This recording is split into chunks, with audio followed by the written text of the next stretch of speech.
Rafael Correa. Señor presidente Rafael Correa, una cálida bienvenida al programa.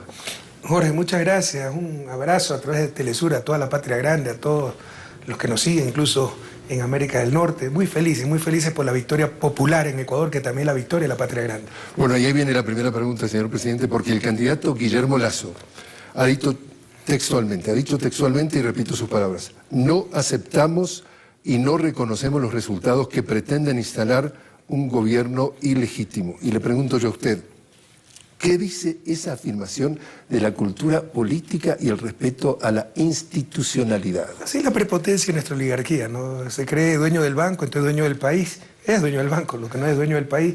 Y imagínese si alguien así llegaba a presidente de la República. O sea, él cree que sus caprichos, eso es lo que debe cumplirse.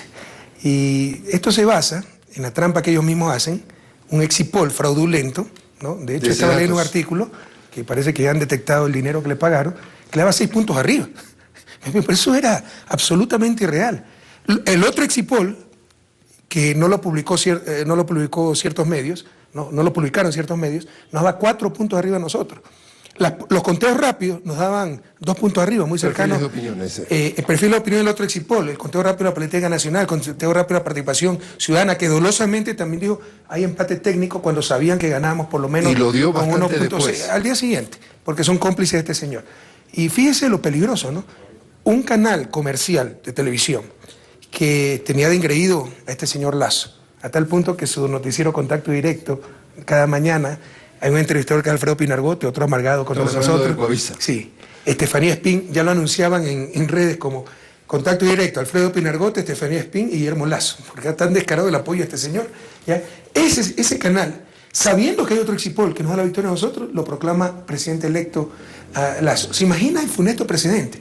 Es decir, cualquier candidato perdedor, con dinero, contrata un exipol fraudulento y no acepta los resultados oficiales. O sea, que la cultura, desde el punto de vista política de él, pero él está haciendo el ridículo. Ahora, con su dinero, con su fortuna, con sus argollas, con sus medios, puede darse el lujo de hacer el ridículo, pero está haciendo el ridículo. Ahora, lo que estamos viendo en los días que hemos estado acá, que hay un lenguaje incendiario de parte de Guillermo Lasso. Pero usted se imagina un canal que proclame presidente electo en base a un exipol, a un tipo que perdió las elecciones, lo que puede generar y lo que todavía, lo que está generando. Porque hay gente en las calles, no aceptan, las huestes de la derecha no aceptan la derrota, ¿no? Y lo que podría generar en el futuro, o sea, es irresponsable realmente. Y ese lenguaje incendiario que le mencionaba de Guillermo Lasso, por ejemplo, esto lo acaba de decir en el día de ayer, dice: cobardes, miserables que están al otro lado del sistema. Y respecto al candidato a la vicepresidencia, estamos hablando de Andrés Páez, el vicepresidente Jorge Glass, que lo ha calificado como un difamador profesional, un calumniador profesional, está invitando a la gente a tomar las calles. En base a un exipol pagado por ellos mismos.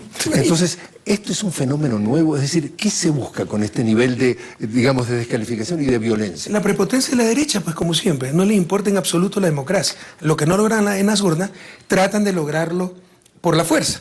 Pero le insisto, o sea, es tratar de imponer un estado de opinión. Su canal de televisión, con su encuestadora fraudulenta, lo nombra presidente electo y ya no importan las cifras oficiales. O sea, un absurdo total. Pero mire, están quedando en ridículo. O sea, OEA, todos los gobiernos de América Latina, todo el mundo ha reconocido el triunfo contundente, claro. O sea, ¿acá hubo fraude? ¿De dónde? En la elección en Ecuador, ¿hubo fraude? En esta elección, imposible. Ya no saben qué decir. En la primera vuelta dijeron que había fraude porque las actas rezagadas, la ley establece que debe hacerse una audiencia pública, las actas con inconsistencia, que falta una firma, no coincide el número de votos, con presencia de los delegados de partidos políticos. Entonces, como se demoraron como 3 o 4 días en ese proceso establecido por ley, dijeron que ahí estaba el fraude, la demora. Ahora, ¿sabe lo que dijo este señor? Que como habían anunciado el resultado a las 8 y se dieron a las 7, ahí está el fraude. Porque era demasiado rápido. Y se le olvida decir que la primera vuelta había 8 candidatos presidenciales, había 4 papeletas para binomio presidencial, para consulta popular sobre paraísos fiscales, para Parlamento Andino y para la Asamblea Nacional, y ahora solo hay 2 candidatos en una sola papeleta. Entonces creo que hasta un niño de 5 años entiende que se puede contar un poquito más rápido. Repasando los resultados oficiales hasta este momento, 99.61% de los votos escrutados, Lenín Moreno 51.16%, Lasso 48%, 3.84 y ya se terminaron los escrutinios en 21 de las 24 Ya provincias. está prácticamente terminado, hay algunas actas rezagadas, sobre todo de provincias de la Amazonía, no pudieron venir a tiempo porque iban a ser transportadas vía aérea y hubo malas condiciones climáticas, pero el triunfo es irreversible, pero el triunfo estaba claro desde el 50%, el 50% de los votos escrutados ya se estabiliza la muestra, pero incluso se atrevían a hablar todavía de su Exipol. Participación Ciudadana decía, que es cómplice de ellos, ¿no? Una supuesta ONG financiada por USAID, la derecha norteamericana, por el propio Banco de Guayaquil, que había empate técnico porque la diferencia estaba en el margen de error, pero no decía cuál era la diferencia y que iba ganando. De hecho dijeron y mintieron que era 0.6, era 1.6% y que estaba arriba Lenin. Entonces esto permitía suspicacia, pero cuando ellos anunciaban eso, ya estaban escrutados el 94% de las urnas. Estamos hablando de 230.000 votos de ya estaban ventaja el de Lenín 94% Moreno, de las urnas y la ventaja era de más de 200.000 votos. ¿Cómo iba a revertir eso con el 6% de las urnas por escrutarse? O sea, es una mentira, es un show descarado. No les interesa en absoluto la democracia. Como le hemos hecho morder la tierra, han perdido, pese a que se unieron todos contra nosotros, pese a sus millones, a su prensa corrupta, etcétera. Esta derecha arrogante, prepotente, no acepta la derrota y quiere generar violencia. Mire lo que dice del presidente Rafael Correa, el analista y el abogado Andrés Ortiz, y esto lo dijo esta mañana en una entrevista en un canal de la televisión pública. Dice, en realidad el presidente Correa no ayuda a calmar las aguas y dice, por su intolerancia y su vehemencia. ¿Usted acepta la crítica? Hay que ser tolerante con estos shows. Pero o sea, el intolerante es uno. Cuando ellos están llamando a las calles porque no aceptan los resultados oficiales. Que inaugure la decencia, uno de los tantos escritores de la derecha asalariados seguramente. Pero en todo caso, hay que ser humildes en la victoria, pero también hay que ser dignos en la derrota. ¿Cómo usted puede tener complacencia con gente tan mala fe, tan malos perdedores, que incluso exponen la estabilidad, la paz de nuestro país? Eso debe ser rechazado radicalmente. Usted recuerda que apenas se cierran las urnas, a las 5 de la tarde, se revela esta encuesta de Sedatos que usted menciona que fue comandada de Argentina y el mundo debe saber que también había otra encuesta, pues, que nos daba como vencedores con 4 puntos al binomio Lenín Moreno, Jorge Glass. Pero me refiero... Y los medios de comunicación manejados por ellos solo sacan la encuesta que les da como vencedores a ellos. Me refiero a que inmediatamente que se revela esta encuesta, sale el candidato Guillermo Lasso a la televisión. Ya armar gobierno. Privado, empieza a parecía que estaba ya gobernando. Y dice él que dentro de las primeras medidas va a derogar la ley de medios. Cuénteme qué reacción le mereció cuando alguien ha pensado en poner marcha atrás en ese sentido. Bueno, esa fue su propuesta, porque saben que ellos son los propietarios de los medios y es un instrumento para dominarnos, así pierdan una y otra vez. ¿Un actor político? Los medios de comunicación, por supuesto. Primero, o sea, eso es un problema a nivel mundial, pero en América Latina es mucho más grave, dado el nivel de corrupción, de falta de ética, de falta de profesionalismo y la concentración de propiedad de esos medios. Aquí pertenecen a 6 familias, en otros lugares hasta menos familias, hay monopolios mediáticos. Entonces, en democracia, todo poder debe tener su contrapoder. Sin lugar a dudas, los medios de comunicación son un poder fáctico. Ellos lo decían, aquí en la portada, en el encabezado del diario más vendido del universo, decían la prensa, el cuarto poder, ya lo borraron por vergüenza. La gran pregunta, ¿cuál es el contrapoder de ese cuarto poder? Entonces, un instrumento para defendernos de los abusos de ese cuarto poder, ¿no? Fue la ley de medios. Ley de comunicación que empodera al ciudadano para defender sus derechos. Por eso quieren derogarla, para que sigan sin límite sus abusos. Es decir, ¿se avanzó en ese sentido? Mire, con la ley de medios se va a poder sancionar a Coavisa, porque lo que ha generado un atentado, es un atentado a la fe pública y incitar a la violencia y generar incertidumbre donde no había donde perderse. Solo publica el Exipol de esta gente, de la encuestadora que sin lugar a dudas ha trabajado con esta campaña, que le da 6 puntos por arriba. Los resultados reales son 2.3 de ventaja para Lenín Moreno. ¿Cómo pueden tener 8.3% de error? Eso fue fraude moral de esa encuestadora. Pero ¿cómo pueden irresponsablemente publicar solo los datos de esa encuestadora cuando había otro Exipol con más casos? El de Sedatos solo tenía 36.000, el de Perfil de Opinión 45.000, que sí, exactamente lo contrario. Nunca informaron de eso, nunca. Después de esta experiencia, ¿cómo califica usted el estado de la democracia en Ecuador hoy? Más fuerte que nunca. A tal punto que hemos tenido otras nuevas elecciones transparentes. El problema es que ganan los políticamente incorrectos para nuestra élite. No, mientras no ganen ellos, no hay democracia. Y va a haber fraude. ¿no? Pues seguirán perdiendo, ¿no? Nuestros pueblos ya han tomado conciencia. Entonces, más fuerte que nunca, antes con mucho menos lo que está intentando hacer la derecha, mucho menos lo que hizo Ecoavisa, la prensa corrupta ecuatoriana, como la hay en toda América Latina, estuviera tambaleándose la democracia y ahora lo que están es quedando en ridículo. Los críticos de su plan económico, usted un economista, dicen, en realidad, en estos 10 años, el presidente Correa tuvo viento de cola un buen tiempo, porque el petróleo tenía precios altos, se cae el petróleo, recesión, se le desinfla el globo y en realidad este modelo está terminado, hay que cambiar. ¿Qué le contesta? Ya no saben los sufridores por qué sufrir. ¿Qué les contesto? Búsquense una iglesita para de sufrir. Es de esas iglesias. Ya no saben qué decir.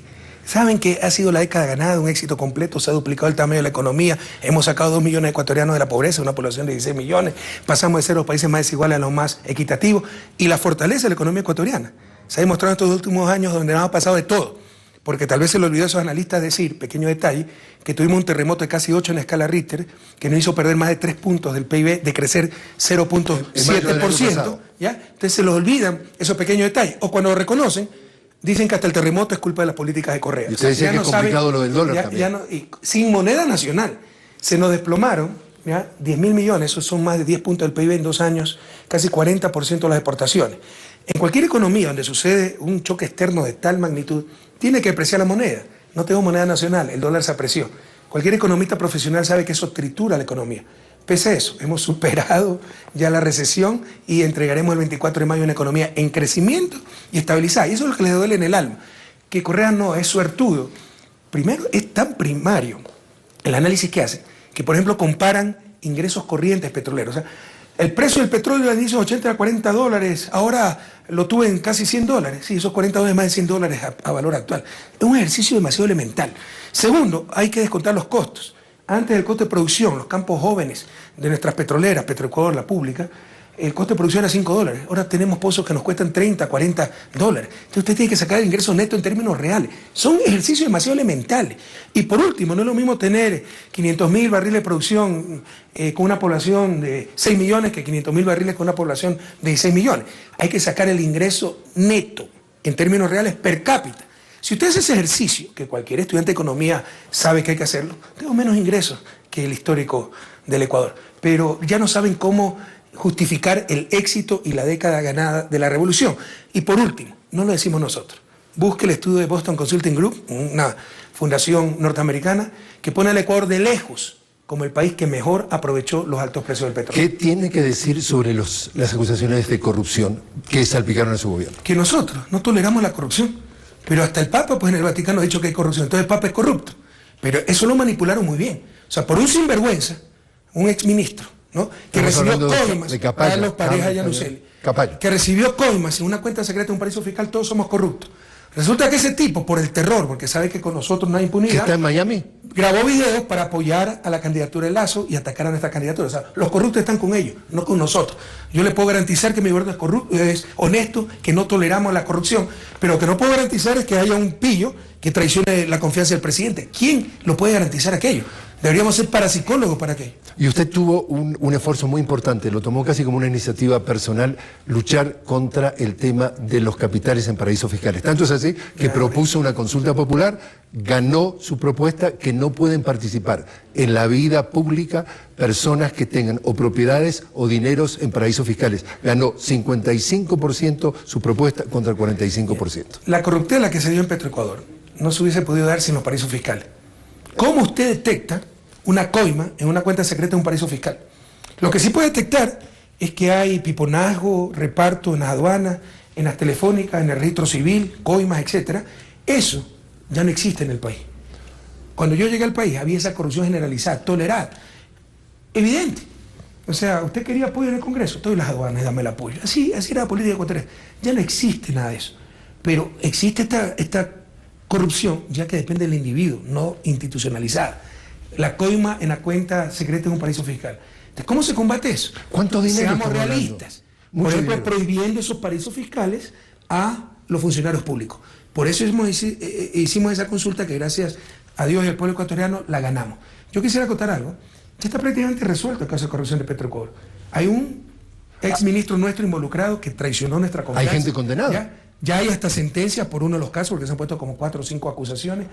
El resto de la argolla eran funcionarios que ya existían en Petroecuador. Son mafias que desde siempre han estado ahí. Nuestra responsabilidad política es que no las detectamos. Cuando no había plata, ¿cómo se iba a detectar? Porque no había inversión. Cuando hay inversión es que se reactivan, ¿ya? Entonces, pero ahora están siendo sancionadas. Y el cabecilla de la mafia no era funcionario público. ¿Quién es? Carlos Pareja Cordero, primo de Carlos Pareja Yanuseli, que fue hasta secretario privado de León Férez Cordero, social cristiano, que dirigió la campaña de Jaime Nebozadi presidencial. Todo esto en un Guayaquil. social cristiano desde Guayaquil, manejaba toda la mafia, porque sabía cómo, había participado del gobierno social cristiano, sabía cómo se manejaban las telarañas del poder, y hoy está fugado, creemos que está en Perú escondido. Estábamos hablando, la cifra que se ha manejado, por lo menos la ha manejado su canciller Guillaume Long, ¿cuánto? 300.000 millones de dólares, 300 millones de dólares, habla del dinero que puede estar fuera del país. No, se calcula, de parte, es difícil calcular esto por la misma naturaleza de la situación que estamos analizando, pero se calcula que de unos 30.000 millones de capitales ecuatorianos están escondidos en paraísos fiscales,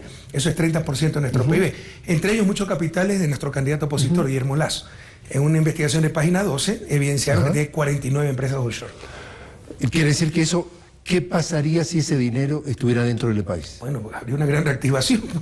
Lo que más necesitamos es inyección de liquidez. Quiere decir que esto ahora, ¿qué pasaría? Un caso hipotético. ¿Qué pasaría si por lo que fuera termina el presidente electo, termina siendo Guillermo Lasso? No puede ejercer su presidencia por las denuncias de que tiene dinero en paraísos fiscales. Porque eso decía la consulta popular, se da un año para que traiga todas sus empresas, inversiones en paraísos fiscales. Puede tener en el exterior, pero no en paraísos fiscales, que los tenga en el Ecuador, si no sería destituido. Ahora, la lucha contra la corrupción no puede ser un instrumento de politiquería, no puede ser charlatanería, es demasiado importante. Son los dineros de nuestra gente, recursos sagrados. Así que hay que ser realmente coherente, realmente auténtico. Y un paso concreto para evitar esa corruptela del sector público es prohibir los paraísos fiscales a sus funcionarios públicos. Uno de los aspectos de su campaña que usted siempre a través de estos 10 años puso énfasis en que se había triplicado la recaudación de impuestos. Y este tema de los paraísos fiscales lo que hace es justamente estos capitales no pagar impuestos. De ahí la importancia que tiene. Oye, ¿quién puede justificar desde un punto de vista ético y técnico, ¿no? Los paraísos fiscales? O sea, nadie va a un paraíso fiscal para transparentar sus cosas, o para pagar impuestos para ayudar a su país, o para invertir. Es para evadir, no para oscurecer. Entonces, es la gran hipocresía a nivel mundial, la doble moral internacional. Porque a nivel mundial, pues, el orden mundial no es solo injusto, es inmoral. Y no es que se basa en principios, se basa en intereses. ¿Dónde están esos paraísos fiscales? Sí, hay en países del tercer mundo. Pero vaya, vea, pues todos los países del Commonwealth, con la reina de Inglaterra como jefe de Estado. Vaya, vea, pues Delaware, Florida, Nevada en Estados Unidos. Entonces, es el bolsillo el que prima. Pero si, ¿quién puede justificar, sobre todo desde un punto de vista ético, los paraísos fiscales? Entonces, es una lucha planetaria, acabar con esa pandemia que le ha hecho tanto daño, sobre todo en nuestros estados, por la salida de capitales, por la evasión fiscal, que se llama paraísos fiscales. Háblenos, señor presidente, de lo que ha sido para su gobierno, para a usted a nivel personal, el tema del terremoto. Estamos hablando de mayo, estamos hablando de las provincias de Manabí, 16 de abril. Exacto, las provincias de Esmeraldas y Manabí. ¿Cómo lo vivió y cómo lo vivió el país? Bueno, fue una tragedia, ¿no? Mire, en estos 2 últimos años hemos tenido desplome de casi 40%, 36% en las exportaciones. Hemos tenido pérdidas de ingreso fiscal. Las exportaciones petroleras son del Estado, entonces ingreso fiscal. Sin embargo, se han desplomado privadas también, cerca de 2.200 millones de exportaciones privadas, flores, camarón, etc. Hemos perdido 7.800 millones de ingreso fiscal por exportaciones petroleras. Hemos perdido cerca de 1.000 millones por recaudación tributaria, por la recesión. Hemos perdido 1.100 millones que tuvimos que pagar por estos litigios y sentencias espurias, por estos tratados de protección recíproca de inversiones. Anteriores a su gobierno. Que los dejaron firmando otros gobernantes entreguistas, contra Occidental, Chevron, transnacionales abusivas, pero tuvimos que pagar 1.100 millones en 6 meses, ¿no? Hemos tenido que darle, en lugar de recibir, por primera vez en 40 años, en lugar de recibir ingresos de nuestras petroleras públicas, hemos tenido que darles plata para que no quiebren. 1.600 millones le hemos dado a las petroleras públicas. Eso es egreso fiscal. En neto, hemos perdido cerca de 11.500 millones de ingresos. Eso no estaba en los planes. Más de 12% del PIB. O sea, maneje eso en un país sin ajuste. No hemos hecho ajuste contra los más pobres. Y sin moneda nacional para equilibrar el sector externo. Cuando mejor hemos gobernado, Jorge, y la historia lo sabrá reconocer, anótelo si quiere, cuando mejor hemos gobernado son estos 2 últimos años. Y como si esto fuera poco, hemos recibido desastres naturales que no recibíamos hace 70 años. El terremoto del 16 de abril, pero también 2 inviernos tremendamente fuertes, la activación del Cotopaxi. En la historia del país hemos soportado tantos choques negativos en tan corto tiempo como estos últimos 2 años. Y sin embargo, ya la economía está reactivada y estabilizada. Y la tragedia del 16 de abril, ¿no?, que nos destrozó el alma, porque lo material se puede recuperar, pero hubo 671 fallecidos. Nos costó más de 3 puntos del PIB en pérdidas, ¿no?, y de crecer 0.7%. Pero el 16 de abril hemos tenido cerca de 3.500 réplicas. Las réplicas de diciembre en Atacames, provincia Esmeralda, destruyeron o averiaron seriamente 700 viviendas, solo por decirle vivienda. Entonces los costos no es que han disminuido, esos 3.300 millones de pérdidas eran un piso, no un techo, las pérdidas son mayores. Y todo eso hemos tenido que soportar y hemos salido adelante. Y usted denunciaba la falta de calidad de la construcción, que eso se quedó absolutamente al descubierto con el impacto del terremoto. Las pérdidas hubieran sido mucho menores si todo el mundo cumpliera con sus responsabilidades. Los municipios son los encargados de dar los permisos de construcción, las familias de pedirlos, y mucha construcción es informal, no tiene permisos municipales. Y fíjese, pese a ese tremendo golpe del terremoto, pese a mi posición muy firme al respecto, no se ha avanzado mucho. Y voy a dejar el gobierno sin que se avance, sin tener una decisión política, sobre todo los gobiernos locales, los directamente involucrados, para ser más exigentes en las normas de construcción, que ya existían, las hemos mejorado, pero con las normas antiguas, ¿no?, se hubiera soportado de mejor manera el terremoto, pero ni siquiera esas normas antiguas se cumplían. Hablando de relaciones con Estados Unidos, por ejemplo, usted a lo largo de sus 10 años sigue manteniendo relaciones con Washington, con la Casa Blanca. Primera pregunta, ¿cambió algo con la llegada de Donald Trump? Mire, yo aspiro a una América Latina, como decía José Gervasio Artigas, su coterráneo, uruguayo, prócer, latinoamericano, una América Latina que marche con sus propios pies. Que así como a Donald Trump seguramente no le interesa en lo más mínimo quién quedó presidente este día domingo en Ecuador, que para nosotros es relevante quién sea presidente en Estados Unidos, porque estamos caminando con nuestros propios pies. Y a propósito de eso, usted tomó una decisión que para muchos fue muy valiente, que fue al terminarse el contrato con la base militar en Manta, aquí, usted no le renovó el contrato y Estados Unidos se tuvo que retirar. Pero fíjese a qué nos tienen acostumbrados, que es una valentía después de terminar el contrato, porque no es que rompió el contrato, no renovarse. O sea, ¿qué valentía es eso? Es nuestro derecho soberano y nunca debió ocurrir. Imagínense una base extranjera en el suelo patrio, sin ninguna compensación, solo para quedar bien frente a los patrones del norte, como era antes los gobernantes ecuatorianos, sin ninguna compensación. Solo tengan nomás patroncito para hacer méritos ante ustedes, para que me renueven. ¿Le pasaron la factura? 5 añitos. Eso me la tienen jurada. Los norteamericanos no olvidan esas cosas, se me la tienen bien anotadita. Ahora, hablemos, digamos, desde el punto de vista geopolítico de lo que ha representado llegar a esta victoria electoral, es decir, presidente electo, un continuador de la Revolución Ciudadana, Lenín Moreno, en un tablero que hay pulseadas entre la derecha y la izquierda. ¿Cómo lo analiza? Que es un gran triunfo popular, por donde se lo mire, claro, contundente, contra todos, todo el país, todo el viejo país. Ese país es la partidocracia, los partidos políticos tradicionales que fracasaron rotundamente en la conducción de la patria, todos los supuestos actores sociales del pasado, con su vanidad, que se creen representantes de la sociedad civil, en verdad son politiqueros que nadie les hace caso en las urnas, entonces se nombran dirigentes sociales, los medios de comunicación, las cámaras de la producción, que son sucursales de los partidos de derecha, sus decenas de millones de dólares gastados, la prensa internacional, hemos derrotado a todos juntos, en un contexto, como les decía, extremadamente difícil en lo económico, ¿no? E internacionalmente también muy difícil, porque había un cambio de ciclo relacionado con lo económico, precisamente, político, cambio de ciclo político en América Latina, y había una restauración de la derecha en la región. Y en todo ese contexto viene la victoria maravillosa, contundente del pueblo ecuatoriano en Ecuador. Esto es una gran noticia para Ecuador y para toda la patria grande. ¿Y dónde quedan los gobiernos progresistas hoy en América Latina? ¿Dónde están? Esto es un cambio de ciclo, es decir, o paramos el ciclo hacia la derecha, porque si hemos tenido retrocesos en los últimos 2, 3 años. Y nuevamente Ecuador, ya lo hizo Nicaragua, hace unos meses, vuelve a retomar la iniciativa, vuelve a dar el ejemplo de los gobiernos progresistas, soberanos, dignos en nuestra América. 10 años al frente del gobierno de la presidencia de Ecuador. De todas sus experiencias de vida, ¿cómo califica esta experiencia de estar al frente del país? Pero por supuesto la más intensa, ¿no? Yo no me cansaré de dar gracias a la vida porque he tenido una vida muy feliz, merecidamente feliz, pero obviamente pues el poder servir a mi patria del cargo de presidente de la República es el más alto honor al que puede aspirar un ciudadano. Lo he hecho con todas mis energías, con todas mis capacidades, cada segundo que he pasado en la presidencia, y no acabaré, insisto, de darle gracias a la vida por esta oportunidad. Y cuando se pasa la película, de nuevo, y dice, ¿qué fue lo que hice mejor en estos 10 años y qué fue lo que hice peor? ¿Qué le viene a la mente? Algo peor, lo mejor. No, o sea, si usted quiere en lo personal, creo que mi mayor virtud es reírme de mí mismo, pero tal vez también mi mayor defecto es reírme de mí mismo.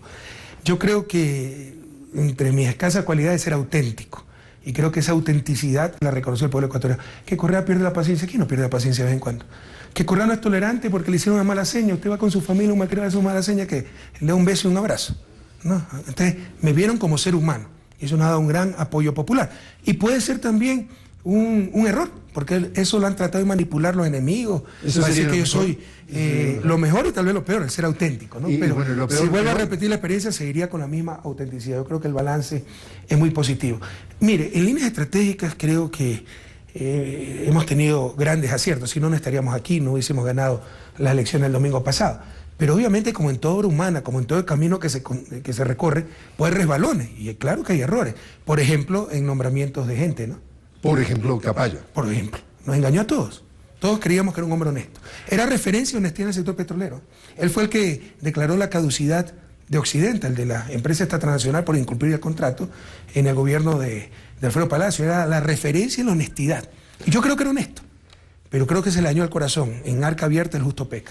Para ser presidente, ¿hay alguna escuela? ¿Cómo se prepara uno? ¿Cómo llega a esto? ¿Cómo se aprende? ¿Qué consejo le da a alguien que se le pasa por la mente aspirar a la presidencia? No hay escuela, pero yo creo que sí hay aprendizaje y hay condiciones naturales, ¿no? Alguna vez, como Guillermo Lasso tiene el carisma de un poste alumbrado público, ¿no? Dijo, sí, cuando le dijeron eso, pero usted no tiene carisma. Sí, no tengo carisma, pero Ecuador no busca un simpático, sino un presidente de la República. Sí, pero tampoco busca un Pepe Cortisona, un saco de plomo. Entonces hay que tener algo de carisma, algo de sensibilidad, de inteligencia emocional. Son dones naturales, como un buen futbolista. O sea, por más que se entrene, si no tiene las condiciones innatas, no va a ser buen futbolista. Por el contrario, un buen futbolista con condiciones innatas, un Maradona entrenándose, va a ser un genio, un Messi, ¿no? Entonces, o sea, lo que le digo, hay que tener ciertas condiciones innatas, pero también hay que prepararse. Hay que conocer la realidad, hay que tener preparación académica. Y nosotros hemos practicado desde la presidencia, siguiendo el ejemplo de los teólogos de la liberación, su metodología de trabajo. Los teólogos de la liberación pasaban entre los pueblos, aprendían de los pueblos y después teorizaban. Nosotros hemos tratado de estar inmersos en nuestro pueblo, aprender, sobre todo los más pobres, para elaborar las políticas públicas. Usted tiene pensado, o por lo menos ha afirmado, que tiene pensado vivir por lo menos un tiempo en Bélgica, país de origen de su esposa. Desde allá, ¿estará participando políticamente en alguna medida? En principio no. Yo quiero apartarme totalmente de la política. Estos años también hemos creado Cuadros, una organización política, la más grande de la historia del país, cada vez más consolidada. Entonces yo creo que hay que pasar la posta. Ojalá. Nuestro principio en la revolución es: todos somos necesarios. Desde Rafael Correa, presidente de la República, presidente de la Alianza País, hasta el más sencillo Lustrabot. Pero nadie debe ser imprescindible. Ahora, usted también tiró un buscapiés para algunos cuando dijo que antes de esta elección, dice, bueno, si en realidad llegara a ganar la oposición, Guillermo Lasso y Andrés Páez, y tomaran determinadas medidas, vamos a ponerlos en un lenguaje muy genérico, yo hasta podría volver un año después. Bueno, claro, porque hubiéramos sido perseguidos. Esta gente es malvada, ¿no? Entonces hubiera inventado cualquier cosa y uno tenía el deber de defenderse. Hubiera sido muy duro para mi familia, pero hubiera sido ineludible, porque esta gente nos iba a perseguir. Guillermo Lasso y sobre todo su vicepresidente Andrés Páez, que es un descalificado. Mire, a mí me dicen, ay, usted no es tolerante, lo que argumentaba hace un momento.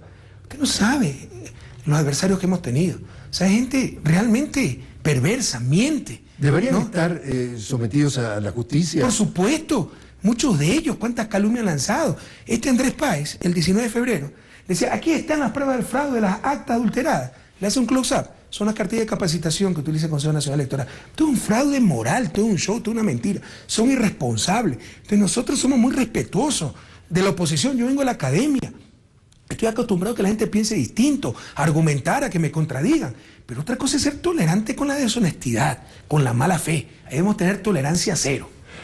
Y una vez que termine este periodo de gobierno del presidente electo Lenín Moreno, ¿usted considera la posibilidad de volver a postularse? No, por lo pronto no. Sinceramente se lo digo. Bien, le insisto. Yo ¿Y por qué no? Creo que porque estos 10 años hemos preparado cuadros. Espero que no sea necesario, ¿no? En un momento uno tiene que responder a los retos de la historia, la responsabilidad que uno tiene sobre los hombros, ¿no? En un contexto muy particular, el único que garantiza una victoria soy yo, pues tendré que pensarlo, pero ojalá no sea esa situación.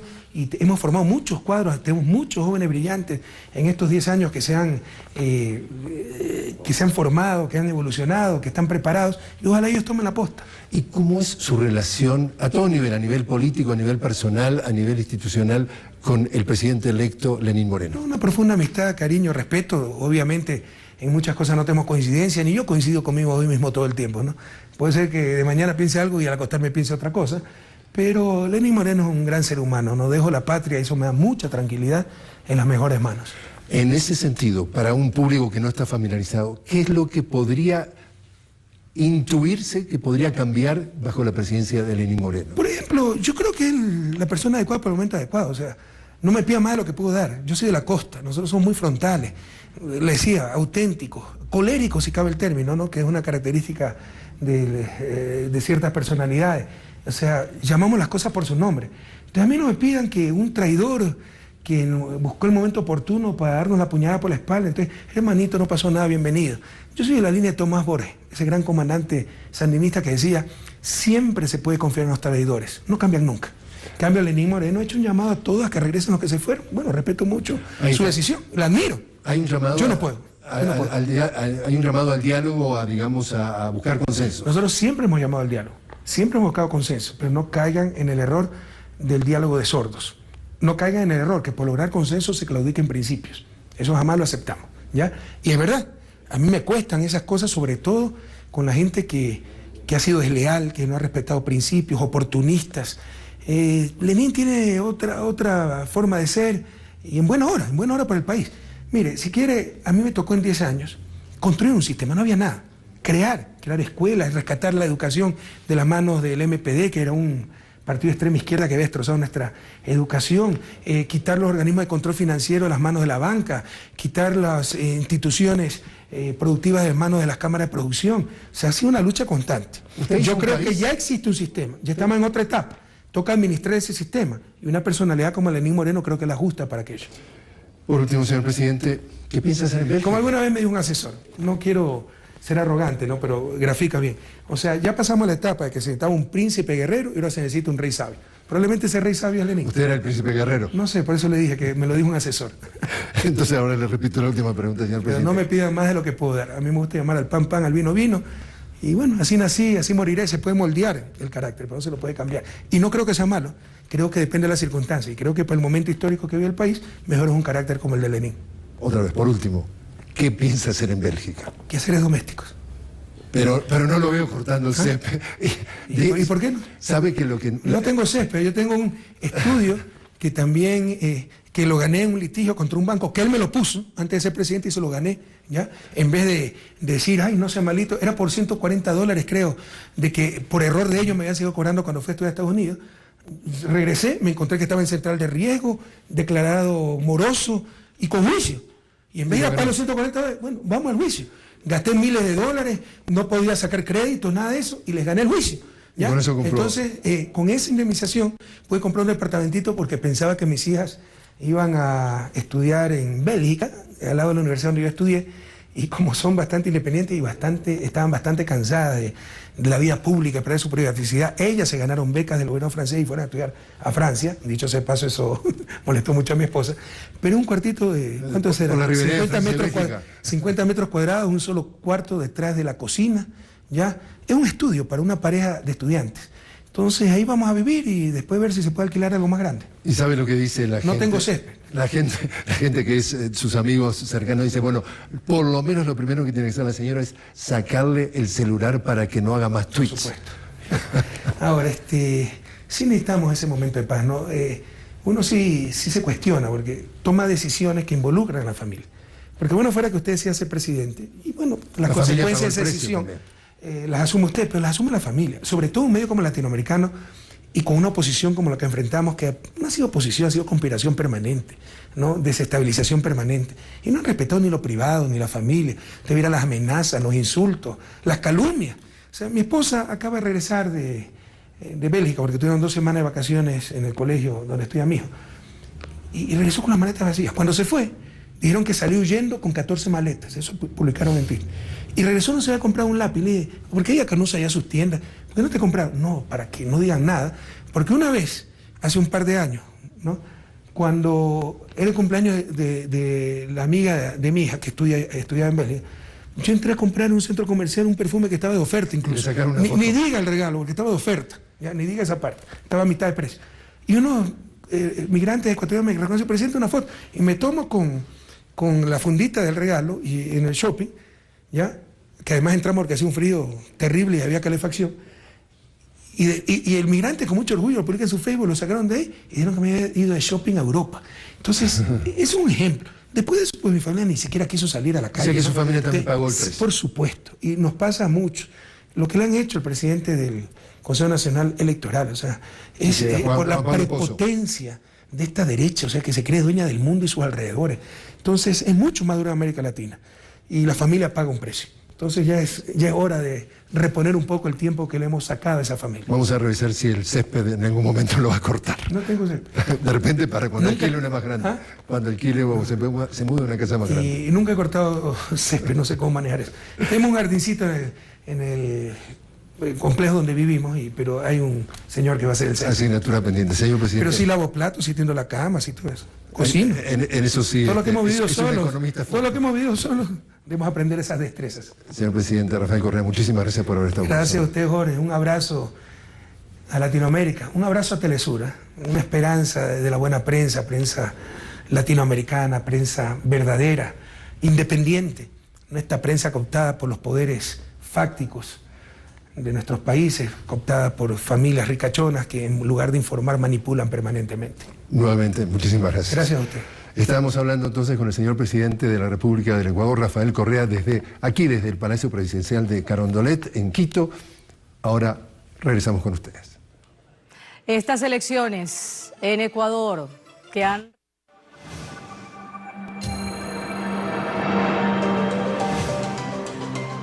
Teleciudadana, tu voz, tu país.